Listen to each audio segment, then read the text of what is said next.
ঝুলন যাত্রা, যা বাংলায় অত্যন্ত জনপ্রিয় একটি হিন্দু উৎসব, মূলত ভগবান শ্রীকৃষ্ণ এবং শ্রীমতী রাধার প্রেমলীলা উদযাপনকে কেন্দ্র করে পালিত হয়। এটি শ্রাবণ মাসে পালিত হয়, যখন বর্ষার বৃষ্টি এবং প্রকৃতির সজীবতা ভগবান শ্রীকৃষ্ণের লীলার স্মরণ করিয়ে দেয়। ভারতের বিভিন্ন অঞ্চলে এটি বিভিন্ন নামে পরিচিত এবং নানা রকম আচার অনুষ্ঠানের মাধ্যমে পালিত হয়। তবে বাংলায় এর গুরুত্ব অনন্য। ঝুলন যাত্রা শুধুমাত্র ধর্মীয় উৎসব নয়, এটি বাংলার লোকজ সংস্কৃতি এবং সামাজিক জীবনেরও একটি অবিচ্ছেদ্য অংশ। ঝুলন যাত্রার ঐতিহ্য ও ইতিহাস। ঝুলন যাত্রার ইতিহাস হাজারো বছরেরও পুরনো। এই উৎসবের মূল ধারণা ভগবান শ্রীকৃষ্ণ ও রাধা দোল খাওয়ার কাহিনীর উপর ভিত্তি করে গড়ে উঠেছে। বৃন্দাবনে, যেখানে শ্রীকৃষ্ণ তার শৈশব কাটিয়েছিলেন, এই ঝুলন যাত্রার প্রচলন শুরু হয়। মথুরা এবং বৃন্দাবনের গোপিনীরা এই সময় ভগবান শ্রীকৃষ্ণকে দোল খাওয়ানোর মাধ্যমে তার প্রতি তাদের ভক্তি প্রকাশ করতেন। এই দোল খাওয়া, যা ঝুলন লীলা নামে পরিচিত, তা পরবর্তীকালে ঝুলন যাত্রায় মূল আচার হিসাবে প্রতিষ্ঠিত হয়। বিভিন্ন মুঘল শাসকদের সময় এই উৎসবের আরও প্রসার ঘটে। বলা হয়, মুঘল সম্রাট আকবরও বৃন্দাবনের ঝুলন উৎসবে অংশগ্রহণ করতেন এবং তার সভায় এই উৎসবের কাহিনী নিয়ে নাটক ও কীর্তন পরিবেশন করা হতো। বাংলার নবাবরাও এই উৎসবের প্রতি গভীর শ্রদ্ধা প্রদর্শন করতেন এবং জমিদার বাড়িগুলোতে এই উৎসব জাঁকজমকপূর্ণভাবে উদযাপিত হতো। জমিদার বাড়ির আঙিনায় রাধাকৃষ্ণের দোলনা স্থাপন করে নানা রকমের অনুষ্ঠানের আয়োজন করা হতো, যা আজকের দিনে সাধারণ মানুষের মধ্যেও ছড়িয়ে পড়েছে। ঝুলন যাত্রার আধ্যাত্মিক গুরুত্ব। ঝুলন যাত্রা ভগবান শ্রীকৃষ্ণ ও শ্রীমতী রাধার প্রেমের এক অপূর্ব উদাহরণ। এটি কেবল প্রেমের উৎসব নয়, বরং ভক্তির এক অসামান্য প্রতীক। ভক্তরা বিশ্বাস করেন, ঝুলন যাত্রার সময় ভগবান কৃষ্ণ তার ভক্তদের সকল ইচ্ছা পূরণ করেন।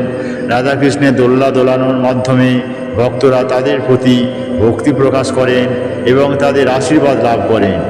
এই সময় ভক্তরা ভগবান শ্রীকৃষ্ণের প্রতি তাদের অপরিসীম ভালোবাসা ও ভক্তি প্রকাশ করেন। বিশেষত বাংলায় ঝুলন যাত্রা এক ধরনের মানসিক এবং আধ্যাত্মিক পরিষ্কার পরিচ্ছন্নতা উৎসব হিসাবে বিবেচিত হয়। ভক্তরা বিশ্বাস করেন যে এই দিনগুলোতে তারা ভগবানের নিকটে পৌঁছতে পারেন এবং তাদের জীবনের সমস্ত কষ্ট ও পাপ দূর করতে পারেন। ঝুলন যাত্রা ভক্তি, প্রেম এবং আত্মশুদ্ধির একটি শক্তিশালী উৎসব। ঝুলন যাত্রার আচার অনুষ্ঠান। ঝুলন যাত্রার সময় রাধাকৃষ্ণের বিগ্রহ বা মূর্তি সোনালী এবং রূপালী দোলনায় স্থাপন করা হয়। এই দোলনাগুলি ফুল, লতা পাতা, আলোকসজ্জা এবং রং বেরঙের কাপড় দিয়ে সুন্দরভাবে সাজানো হয়। ভক্তরা এই দোলনাগুলিকে দোলাতে থাকেন এবং ওই সময়ে ভজন, কীর্তন এবং অন্যান্য ভক্তিমূলক গান গাওয়া হয়। গৃহস্থ বাড়িতে এই উৎসবটি পালন করা হয়, যেখানে পরিবারের সদস্যরা একত্রে মিলে ভগবান শ্রীকৃষ্ণের পূজা করেন এবং দোলানোর আয়োজন করেন।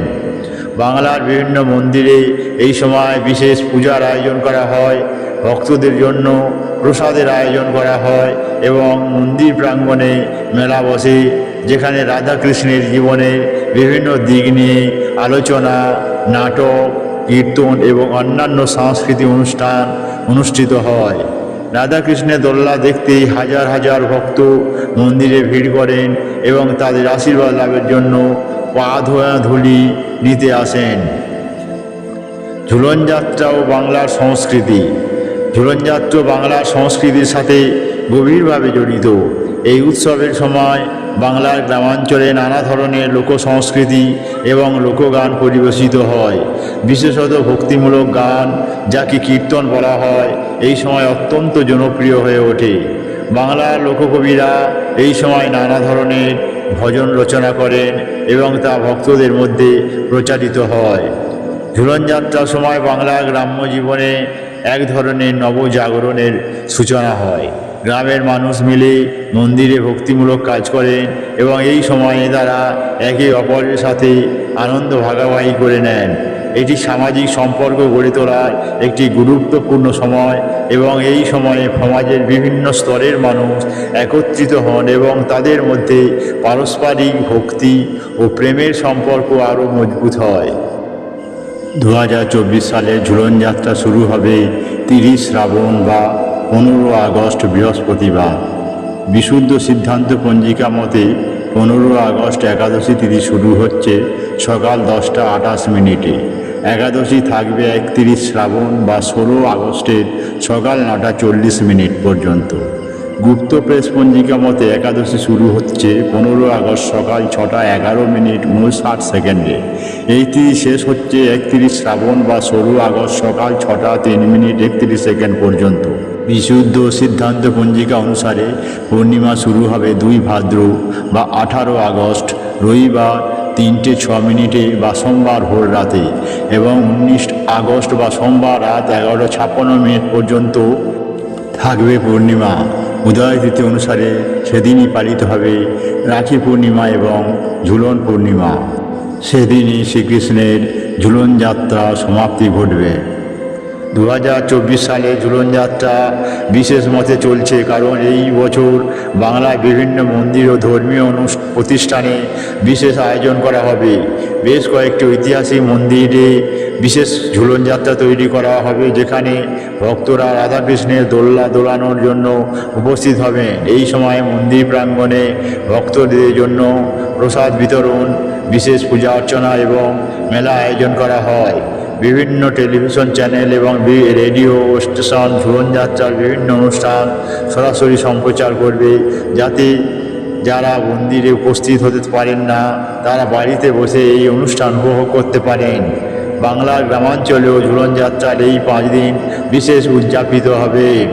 গ্রামের মন্দিরে এবং জমিদার বাড়িতে ঝুলন যাত্রার বিশেষ আয়োজন করা হবে যেখানে ভক্তরা মিলে রাধাকৃষ্ণের দোলখা লীলা স্মরণ করবেন। ঝুলন যাত্রার সামাজিক প্রভাব। ঝুলন যাত্রা কেবল ধর্মীয় উৎসব নয়, এটি একটি সামাজিক উৎসবও বটে। এই সময় বাংলার সমাজে পারস্পরিক সৌহার্দ্য এবং সম্প্রীতির এক বিশেষ পরিবেশ গড়ে ওঠে। সমাজের বিভিন্ন স্তরের মানুষ এই উৎসবে অংশগ্রহণ করেন এবং তাদের মধ্যে ভক্তি ও প্রেমের সম্পর্ক গড়ে ওঠে।